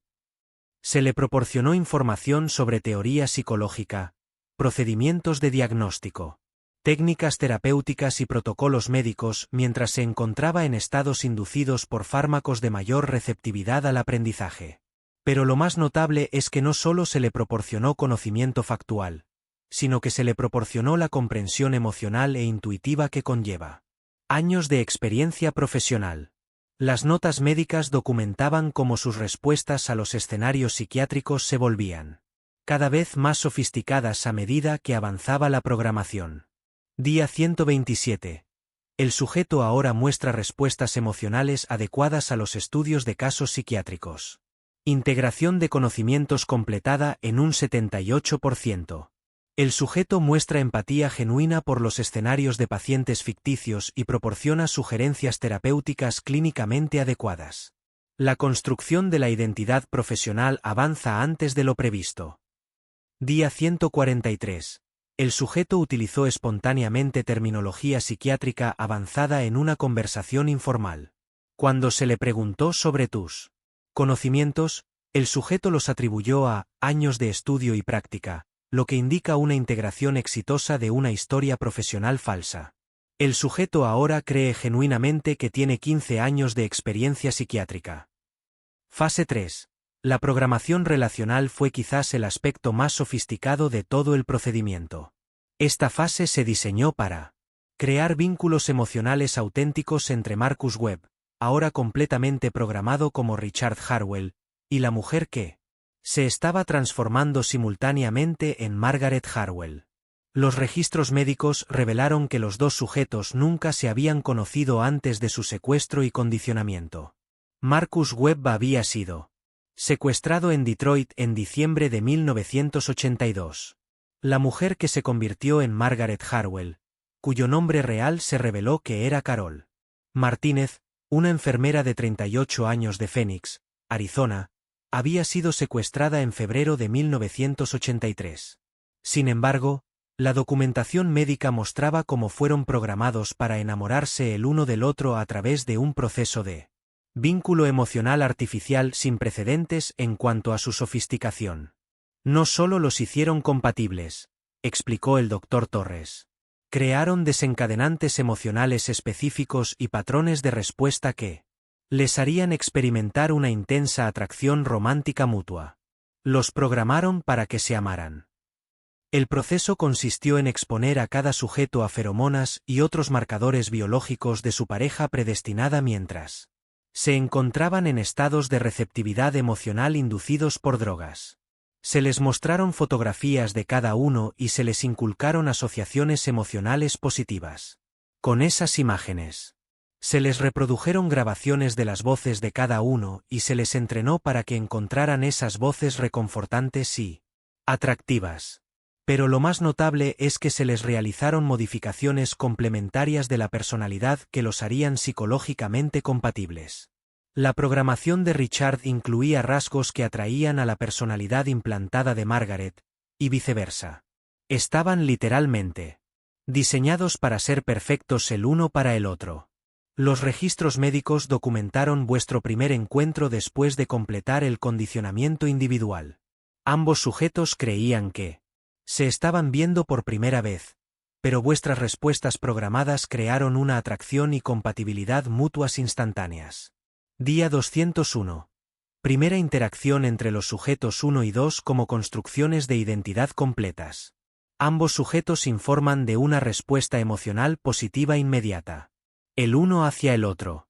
El sujeto 1 describió al sujeto 2 como exactamente el tipo de mujer que siempre me ha atraído. El sujeto 2 informó de que se sentía cómodo y seguro con el sujeto 1. Programación relacional exitosa. Los sujetos ya están listos para la fase de convivencia.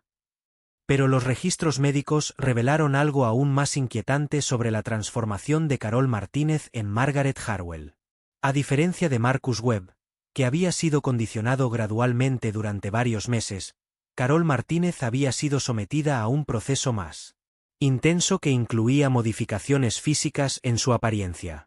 Carol Martínez había sido una mujer hispana de complexión pequeña, con cabello oscuro y ojos marrones.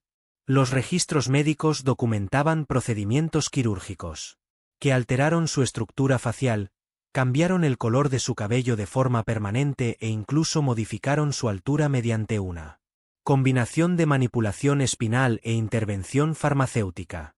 No solo cambiaron su mente, dijo el detective Santos, estudiando los informes quirúrgicos. Cambiaron toda su identidad física. Su propia familia no la habría reconocido. Las modificaciones quirúrgicas se documentaron con precisión clínica. Cirugía de reconstrucción facial para alterar su estructura ósea. Procedimientos cosméticos para cambiar la forma de sus ojos y nariz. Tratamientos químicos para cambiar permanentemente el color y la textura de su cabello. Incluso trabajo dental para modificar su sonrisa y patrón de mordida. Pero lo más inquietante es que los registros mostraban que Carol Martínez había sido madre antes de su secuestro. Tenía 3 hijos, de 6, 9 y 12 años, que presumiblemente se habían quedado preguntándose qué le había pasado a su madre. Las notas médicas documentaban sus desesperados intentos por recordar y localizar a sus hijos durante las primeras etapas del acondicionamiento. El sujeto 2 sigue experimentando un grave malestar emocional relacionado con los recuerdos reprimidos de sus hijos. El sujeto pregunta repetidamente por María, Carlos y la pequeña Ana, a pesar de la intervención farmacológica. Se requieren protocolos mejorados de supresión de la memoria para eliminar las respuestas de vínculo maternal. Día 67. Avance en la supresión de la memoria maternal. El sujeto 2 ya no hace referencia a los niños de forma espontánea. Cuando se le pregunta directamente sobre sus hijos, la sujeto muestra confusión y afirma que nunca ha tenido hijos. Esterilización artificial de los Instintos maternals exitosa. Los registros de la adolescente que se convirtió en Sarah Harwell revelaron una historia igualmente horrible. Su verdadero nombre era Jennifer Thompson. Tenía 17 años y la habían sacado de un hogar colectivo en Chicago, donde vivía como menor emancipada después de haber superado la edad para permanecer en el sistema de acogida. Jennifer Thompson había sido seleccionada específicamente porque no tenía vínculos familiares estables y era poco probable que la buscaran intensamente si desaparecía. Pero los registros mostraban que había sido una joven independiente y de carácter fuerte que luchó contra el proceso de condicionamiento con una resistencia notable. Los procedimientos médicos utilizados con Jennifer se adaptaron a su menor edad y a su diferente perfil psicológico. En lugar de la destrucción sistemática de la memoria utilizada con los adultos, Se la sometió a un proceso diseñado para hacerla retroceder psicológicamente a un estado más dócil e infantil. El sujeto 3 muestra una resistencia excepcional a los protocolos de condicionamiento estándar. Tus instintos de supervivencia y tu independencia, fruto de tu experiencia previa en hogares de acogida, crean barreras para la reconstrucción psicológica. El enfoque modificado requería centrarse en la creación de dependencia y la programación de la aceptación de la autoridad. La transformación de Jennifer Thompson en Sarah Harwell implicó romper tu autosuficiencia y sustituirla por una personalidad diseñada para buscar la aprobación y la validación de las figuras de autoridad. Los registros médicos documentaban cómo tu inteligencia natural y tu ingenio se canalizaron hacia el rendimiento académico y la conformidad social. Pero lo más inquietante fue el condicionamiento diseñado para hacerla protectora con los niños más pequeños, concretamente con Emma. La feroz independencia de Jennifer. Se redirigió hacia instintos protectores maternales hacia su hermana pequeña asignada. Los registros médicos de la niña que se convirtió en Emma Harwell fueron los más difíciles de revisar para los investigadores. Su verdadero nombre era María Santos, el mismo nombre que el detective Santos, una coincidencia que perturbó profundamente al investigador principal. María Santos tenía 11 años cuando la secuestraron, no los 8 que aparentaba Emma. Los registros médicos documentaban el retraso sistemático de su desarrollo físico y psicológico para que encajara en el papel de la más pequeña. Delos Hartwell. Usaron inhibidores del crecimiento para mantenerla pequeña, explicó el doctor Torres, con la voz tensa por la ira. Impidieron químicamente que se desarrollara con normalidad para que mantuviera la apariencia de una niña más pequeña. Pero, además, habían utilizado técnicas de regresión psicológica para que funcionara emocional e intelectualmente como una niña más pequeña. María Santos había sido una niña brillante y precoz de 11 años que leía a un nivel de secundaria.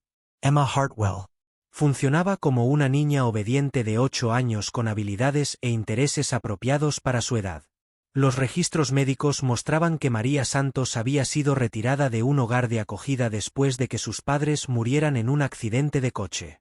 Había sido una niña resistente que estaba afrontando bien sus trágicas circunstancias y estaba previsto que fuera acogida por una familia adoptiva cariñosa.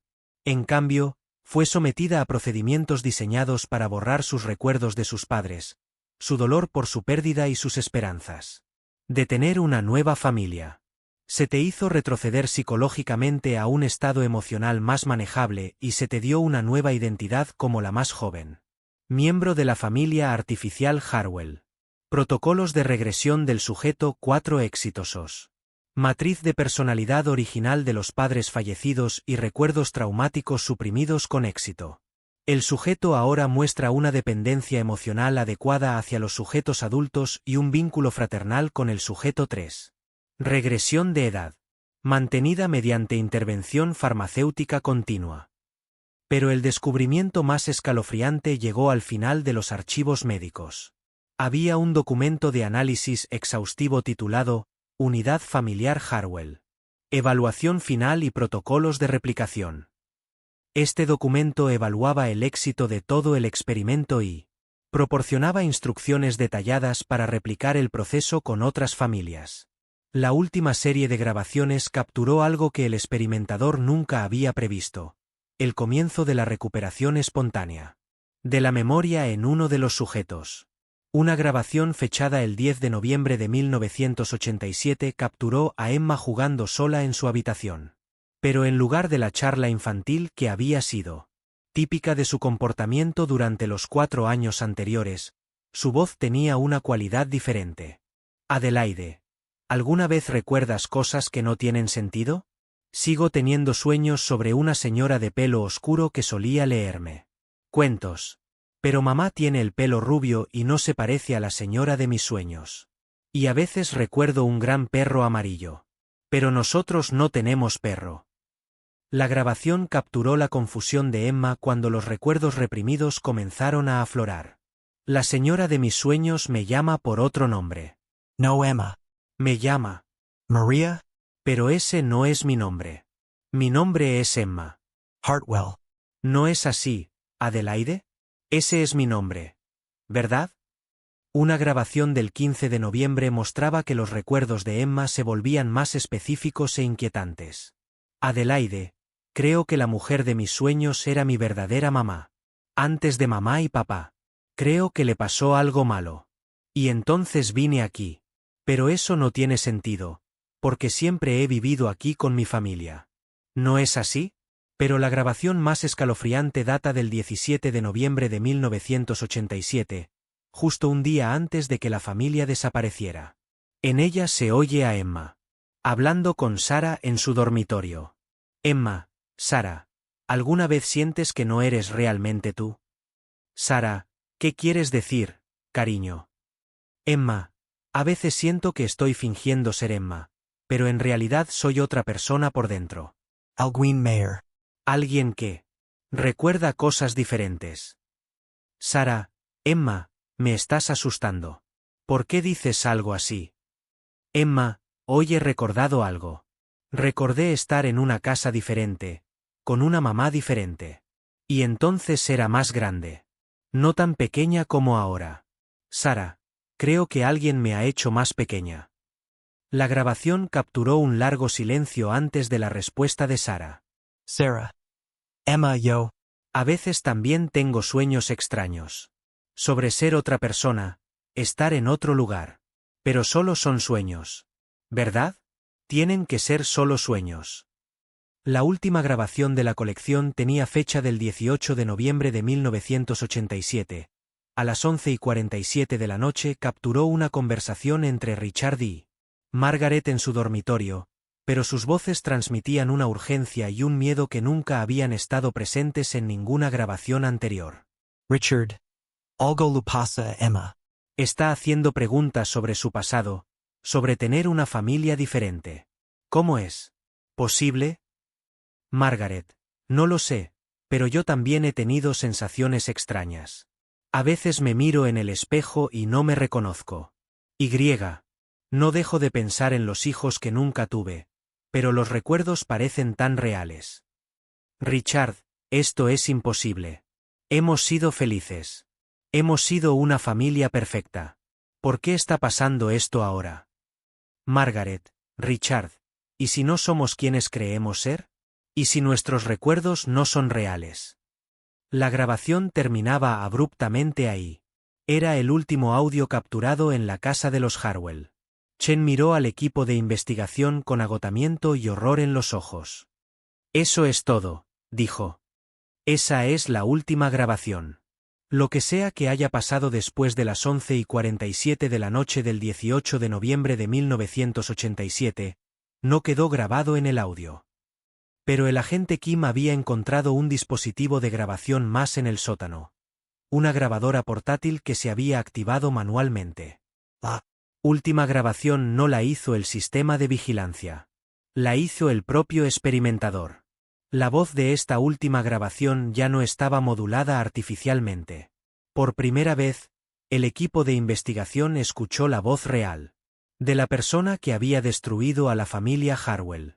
Registro personal, 19 de noviembre de 1987, 3:15 de la madrugada. El experimento se ha visto comprometido. El sujeto 4 está experimentando una recuperación espontánea de la memoria. Y la condición parece estar extendiéndose a los demás sujetos. Esto no se había previsto en ninguno de nuestros modelos psicológicos. He tomado la decisión de poner fin al proyecto Harwell y trasladar a todos los sujetos a las instalaciones secundarias. La unidad familiar ha cumplido su propósito. Hemos demostrado que es posible la reconstrucción completa de la identidad.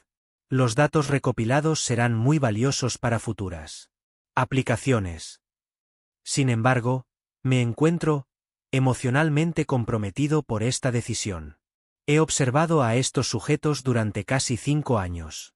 Los he visto convertirse en una familia genuinamente amorosa. El éxito de la programación superó todas las expectativas. Realmente se aman unos a otros. Pero están empezando a recordar quiénes eran antes. ¿Y si recuperan por completo sus recuerdos originales mientras conservan sus Lazos artificiales entre ellos, el trauma psicológico podría ser catastrófico. Es mejor terminar el experimento ahora y conservar los datos. La familia Miller está lista para la implementación. El Dr. Peterson ha confirmado que todos los sujetos están en posición. Aplicaremos las lecciones aprendidas del proyecto Harwell para crear una unidad familiar aún más estable. Nota personal. Los echaré de menos. Ese es un resultado inesperado de la observación prolongada. Me he encariñado con mis sujetos. Este. Apego debe tenerse en cuenta en los protocolos experimentales futuros. La grabación terminaba ahí, pero Chen había podido mejorar el audio lo suficiente como para captar un último detalle que lo cambió. Todo en la investigación. En el fondo de esa última grabación, apenas audible, se oía el sonido de un número de teléfono que se marcaba. Con una sofisticada mejora de audio, Chen había podido determinar la secuencia exacta de números. Cuando el FBI rastreó ese número de teléfono, descubrió que pertenecía al Dr. James Peterson, del Hospital Psiquiátrico Estatal de Springfield. El mismo Dr. Peterson mencionado repetidamente en los registros médicos y los registros de observación. La investigación de Harwell acababa de identificar su primera pista concreta sobre la red de personas responsables del programa de reconstrucción psicológica. La música alcanza un crescendo dramático. Pero lo más importante era que ahora sabían que en algún lugar, posiblemente aún con vida, se encontraban las identidades originales de Marcus Webb, Carol Martínez, Jennifer Thompson y María Santos, 4 personas que habían sido asesinadas psicológicamente para crear la familia Harwell, y que aún podían estar aprisionadas en mentes que ya no se reconocían a sí mismas. La investigación estaba a punto de expandirse mucho más allá de Millbrook, Ohio, mientras los agentes federales se preparaban para asaltar el Hospital Psiquiátrico Estatal de Springfield y confrontar al Dr. James Peterson sobre su papel en el programa de manipulación psicológica más sofisticado de la historia documentada.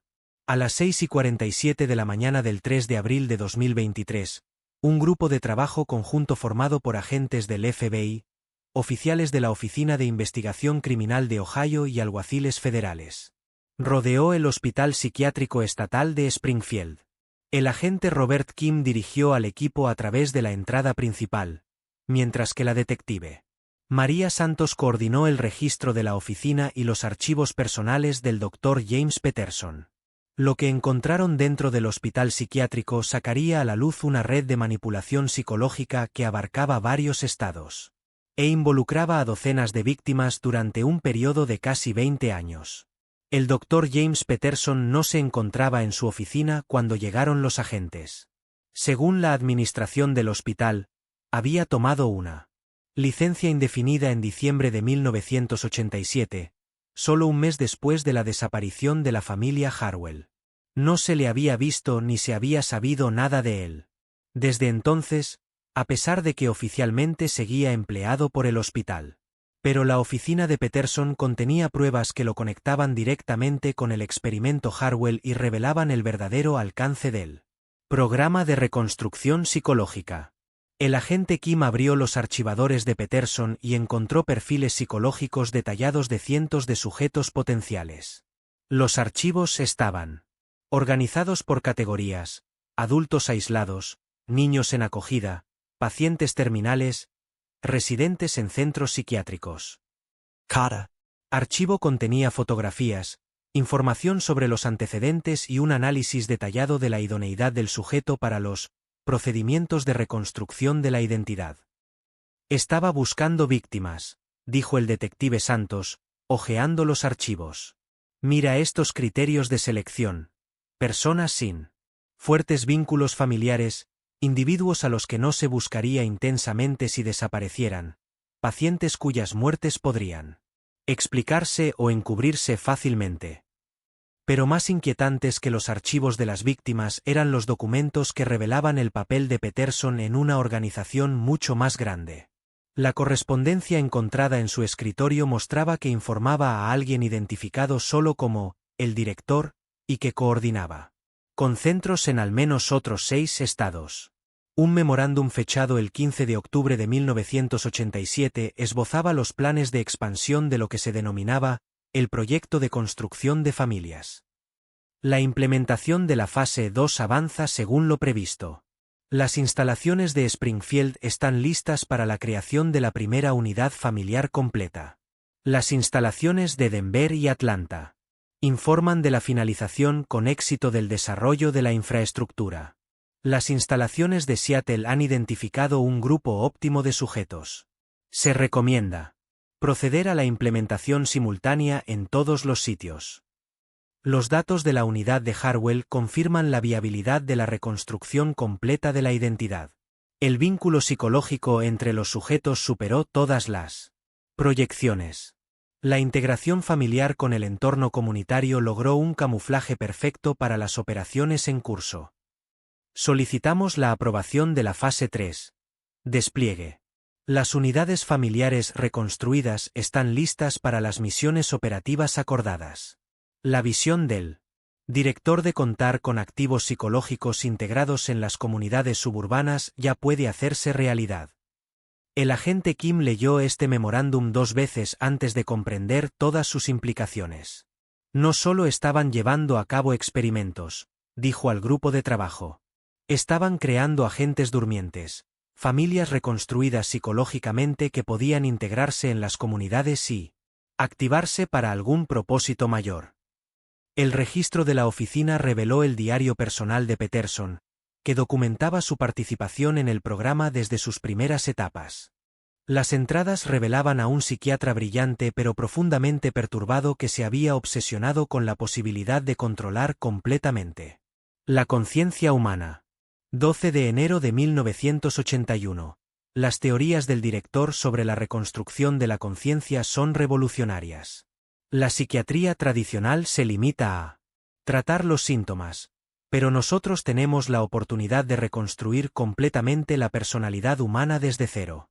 Las aplicaciones terapéuticas son ilimitadas. 8 de marzo de 1981. Primera supresión de memoria exitosa lograda con el sujeto alfa. Mediante una combinación de intervención farmacéutica y estimulación eléctrica, logramos que los recuerdos de 3 años del sujeto fueran inaccesibles para el recuerdo consciente. El sujeto informa que no tiene conciencia del periodo de tiempo perdido. 22 de julio de 1981. Avance en la implantación de recuerdos. El sujeto beta ahora tiene un recuerdo falso completo de un trauma infantil que nunca ocurrió. Los recuerdos implantados son indistinguibles de las experiencias auténticas en todas las evaluaciones psicológicas. El sujeto muestra respuestas emocionales adecuadas a eventos ficticios. 3 de diciembre de 1982. El director ha aprobado el proyecto Harwell. Se han identificado y adquirido 4 sujetos. Este será nuestro primer intento de construir una unidad familiar completa. Los retos psicológicos de crear vínculos emocionales auténticos entre sujetos que nunca se han conocido pondrán a prueba los límites de nuestra tecnología de reconstrucción. Pero las entradas del diario de finales de 1987 revelaron la creciente preocupación de Peterson por la sostenibilidad del programa. 20 de noviembre de 1987. La unidad Harwell se ve comprometida por la recuperación espontánea de la memoria en el sujeto 4. Esto no estaba previsto en nuestros modelos psicológicos. El director ha ordenado la terminación inmediata y la reubicación de los sujetos, pero me temo que nos enfrentamos a un defecto fundamental en nuestra metodología de reconstrucción. 25 de noviembre de 1987. Los sujetos Harwell han sido reubicados con éxito en el Centro de Investigación 7. El incidente de recuperación de la memoria está controlado, pero las implicaciones son preocupantes. Si las identidades reconstruidas no son tan estables como creíamos, puede que sea necesario reevaluar todo el programa. 1 de diciembre de 1987. El director no está de acuerdo con mi evaluación. La implementación de la fase 2 continúa a pesar de las complicaciones de Harwell. He solicitado el traslado a la división de investigación en lugar de continuar con las operaciones de campo. El desgaste psicológico de Observar a las familias de los sujetos durante largos periodos de tiempo está afectando a mi juicio. 15 de diciembre de 1987. Última entrada. Hoy abandono las instalaciones de Springfield. El proyecto de la familia Miller continuará bajo la supervisión del Dr. Reynolds. Ya no puedo participar directamente en la construcción de la unidad familiar. El éxito del proyecto Harwell me persigue. Cree. Personas que se amaban de verdad y luego destruí ese amor por la seguridad operativa. El director lo llama progreso científico. Yo Lo llamo asesinato sistemático de almas humanas.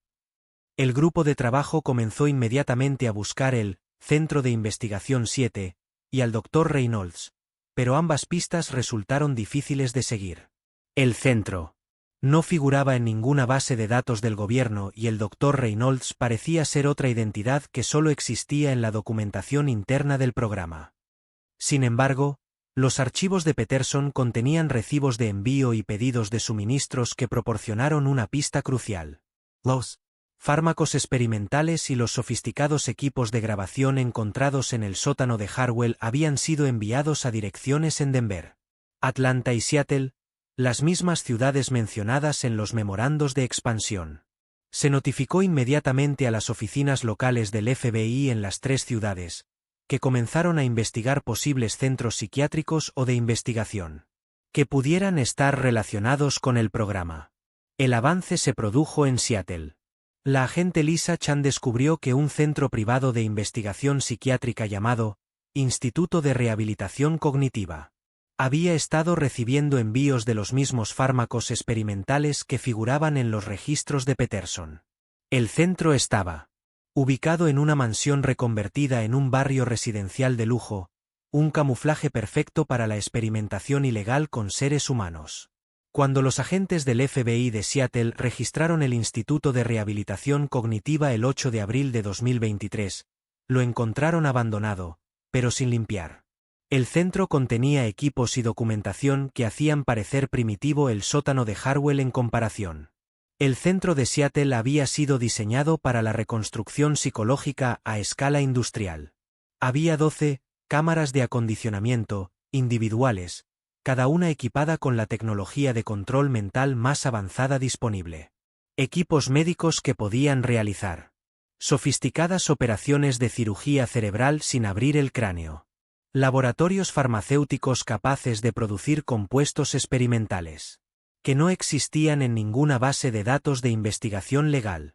Pero lo más inquietante fue el descubrimiento de otra sala oculta en el sótano que contenía archivos sobre más de 200 unidades familiares, completadas que se habían creado y desplegado durante un periodo de 15 años. La agente Chan se encontró mirando fotografías de docenas de familias que se parecían a los Harwell. Familias suburbanas perfectas, con sonrisas cálidas y expresiones cariñosas. Pero sabiendo lo que ahora sabía sobre la reconstrucción psicológica, se dio cuenta de que estaba viendo a cientos de víctimas cuyas identidades habían sido sistemáticamente destruidas y reemplazadas. Los nombres de los archivos revelaban el alcance del programa. La familia Anderson, Portland, Oregón, activada en 1985. La familia Wilson, Birmingham, Alabama, activada en 1988. La familia Rodríguez, Phoenix, Arizona, activada en 1991. Cada archivo contenía el mismo tipo de documentación que se encontró en el sótano de los Harwell. Historiales médicos, perfiles psicológicos, gráficos de modificación del comportamiento y fotografías de vigilancia. Pero estas familias habían sido activadas, con éxito y desplegadas en comunidades de todo el país. Activadas era el término utilizado en los archivos para describir a las familias que habían completado su acondicionamiento y habían sido colocadas en sus comunidades asignadas con fines operativos. Pero los archivos no revelaban cuáles eran esos fines operativos ni quién controlaba a estas familias reconstruidas psicológicamente. El agente Chan se puso en contacto con la sede del FBI con una solicitud urgente de investigación a nivel nacional. Si la documentación era precisa, Había potencialmente miles de personas viviendo en comunidades estadounidenses que no tenían ni idea de que sus identidades, sus recuerdos y su amor mutuo eran construcciones artificiales. Pero el descubrimiento más escalofriante se produjo cuando el agente Chan encontró un archivo titulado Fase 4. Integración y expansión, Calendario de Implementación 2025. Calendario de implementación. El documento esbozaba planes para ampliar la tecnología de construcción de familias con el fin de implementarla a gran escala. Capacidad operativa actual: 200 unidades familiares, aproximadamente 800 sujetos reconstruidos. Objetivos de la fase 4, 2.000 unidades familiares. 8.000 sujetos, estratégicamente ubicados en áreas metropolitanas clave de todo el país. Protocolos de integración perfeccionados a partir de 15 años de datos de campo. Las familias reconstruidas muestran ahora una tasa de éxito de integración en la comunidad del 99,7%, sin incidentes de detección. Tecnología lista para su implementación ampliada. Y el director no es solo un científico rebelde que realiza experimentos ilegales. El director es alguien a quien ambos han conocido antes. Alguien que ha estado observando su investigación desde el principio y manipulando sus descubrimientos para servir a los objetivos finales del programa. La sala quedó en silencio cuando Kim y Santos se dieron cuenta de que su investigación había sido controlada por la misma persona a la que intentaban detener. Y que la revelación final sobre la identidad del director destrozaría todo lo que creían saber sobre él. Alcance y el propósito del programa de reconstrucción psicológica. El Dr. Whitmore llevó a Kim y Santos a un lugar seguro a 40 millas de Millbrook, una granja abandonada que había estado utilizando como refugio desde que desapareció de Springfield en 1987. El edificio no parecía nada especial desde fuera, pero el interior se había convertido en un sofisticado centro de inteligencia con equipos informáticos, monitores de vigilancia y paredes cubiertas de documentos que conectaban el programa de reconstrucción psicológica con una vasta red internacional. Antes de revelar la identidad del director, dijo Whitmore, activando varias pantallas de ordenador que mostraban organigramas, registros financieros y archivos de personal, deben comprender el verdadero alcance de lo que estamos tratando. El programa de reconstrucción psicológica no es solo una operación estadounidense, es un componente de un proyecto global que lleva más de 40 años en desarrollo. Las pantallas mostraban conexiones entre centros de investigación de 17 países, fuentes de financiación que se remontaban a grandes empresas y agencias gubernamentales, y una jerarquía de liderazgo que iba mucho más allá de lo que Kim y Santos habían imaginado. El programa comenzó en la década de 1970 como una colaboración entre investigadores psiquiátricos que creían que la conciencia humana era fundamentalmente defectuosa y necesitaba una corrección sistemática. Inicialmente fueron financiados por agencias de inteligencia interesadas en desarrollar técnicas de interrogatorio y control más sofisticadas. Pero a medida que la tecnología avanzaba, el alcance de sus ambiciones se ampliaba. Comenzaron a imaginar un mundo en el que la manipulación psicológica podría utilizarse para eliminar la guerra, el crimen, el malestar social e incluso la propia infelicidad, controlando sistemáticamente lo que la gente pensaba, sentía y deseaba. Santos estudió los organigramas con creciente horror. No se trata solo de crear familias falsas o sustituir a funcionarios del gobierno. Están planeando reconstruir la propia naturaleza humana. Exactamente, detective Santos. El objetivo final es lo que ellos llaman evolución de la conciencia, la sustitución gradual de la psicología humana natural por una programación mental optimizada artificialmente que elimine los impulsos destructivos, las emociones negativas y los deseos individuales, que entran en conflicto con la estabilidad social. Kim señaló una sección del organigrama titulada Fase 6, Implementación Global. ¿Qué ocurre en la fase 6? La fase 6 es la reconstrucción psicológica sistemática de poblaciones enteras mediante el despliegue masivo de tecnología que altera la conciencia. Los sujetos no serán secuestrados y condicionados en instalaciones secretas, sino que serán reprogramados gradualmente a través de Las interacciones cotidianas con los medios de comunicación, los sistemas educativos y las instituciones sociales en las que se han infiltrado agentes reconstruidos. Whitmore mostró archivos de vídeo que parecían programas de televisión normales, materiales educativos y contenidos de redes sociales. Estos materiales contienen desencadenantes psicológicos incrustados diseñados para modificar gradualmente los patrones de pensamiento de cualquiera que los vea. La tecnología es tan avanzada que las personas pueden ser condicionadas psicológicamente sin darse cuenta de que están siendo manipuladas. Las familias reconstruidas y los agentes individuales que hemos desplegado durante los últimos 20 años han creado una red de influencia psicológica que se extiende a todos los aspectos de la sociedad estadounidense. Profesores que modifican sutilmente los patrones de pensamiento de los niños a través de contenidos educativos. Personalidades de los medios de comunicación que utilizan patrones lingüísticos específicos para influir en la opinión pública. Ejecutivos de empresas que aplican políticas diseñadas para reforzar el condicionamiento psicológico. Santos sintió un escalofrío de reconocimiento. Los vecinos de la familia Harwell, ¿cuántos de ellos eran reales? ¿Cuántos formaban parte de esta red? Aproximadamente el 30% de los residentes de Maple Street entre 1983 y 1987 eran sujetos reconstruidos o agentes conscientes que trabajaban para el programa.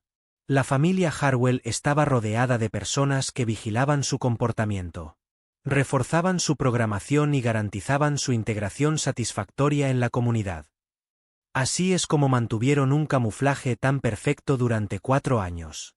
No solo vivían entre gente normal, sino que vivían en un entorno cuidadosamente construido en el que la mayoría de sus interacciones sociales eran con personas que formaban parte del programa. Kim empezaba a comprender la aterradora sofisticación de la operación. Si pueden crear comunidades enteras de sujetos reconstruidos, ¿cómo sabemos que nuestra investigación actual no se está llevando a cabo en otro entorno controlado? ¿Cómo sabemos que todas las personas con las que hemos estado trabajando son reales? La expresión de Whitmore se volvió aún más sombría. Esa es una excelente pregunta, agente Kim.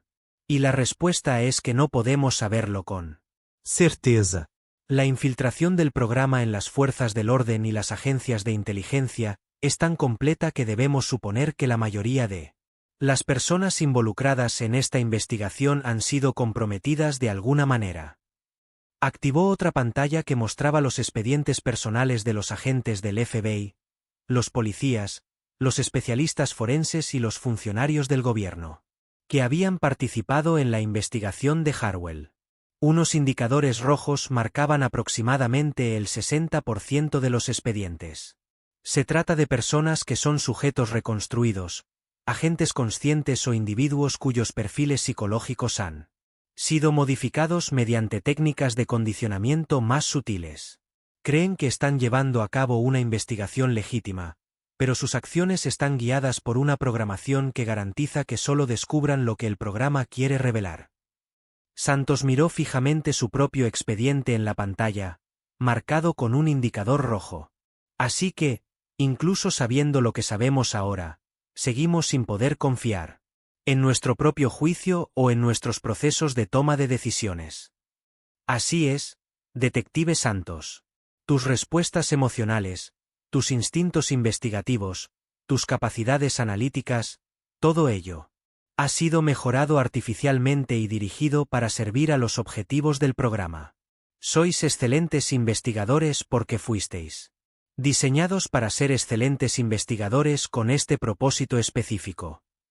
Whitmore hizo una pausa, dejando que asimilaran todas las implicaciones de esta revelación antes de continuar con la información que destrozaría su comprensión de todo lo que creían saber. Pero hay algo aún más inquietante que debo contarles. La tecnología de reconstrucción psicológica no solo se utiliza para crear agentes y sustituir a personas existentes. Se utiliza para modificar gradualmente la conciencia de personas que conservan su identidad original, pero que son sutilmente reprogramadas para servir a los objetivos del programa. Esto significa que incluso las personas que nunca fueron secuestradas, nunca llevadas a instalaciones de condicionamiento, nunca sometidas a una manipulación psicológica evidente, pueden haber visto alterados gradualmente sus patrones de pensamiento, sus respuestas emocionales y sus procesos de toma de decisiones. A través de la exposición a las influencias del programa, Kim sintió que la realidad volvía a cambiar bajo sus pies. ¿Estás diciendo que cualquiera podría ser un activo del programa sin saberlo? ¿Que personas normales podrían estar sirviendo inconscientemente a los objetivos de esta organización? Eso es exactamente lo que estoy diciendo, agente Kim.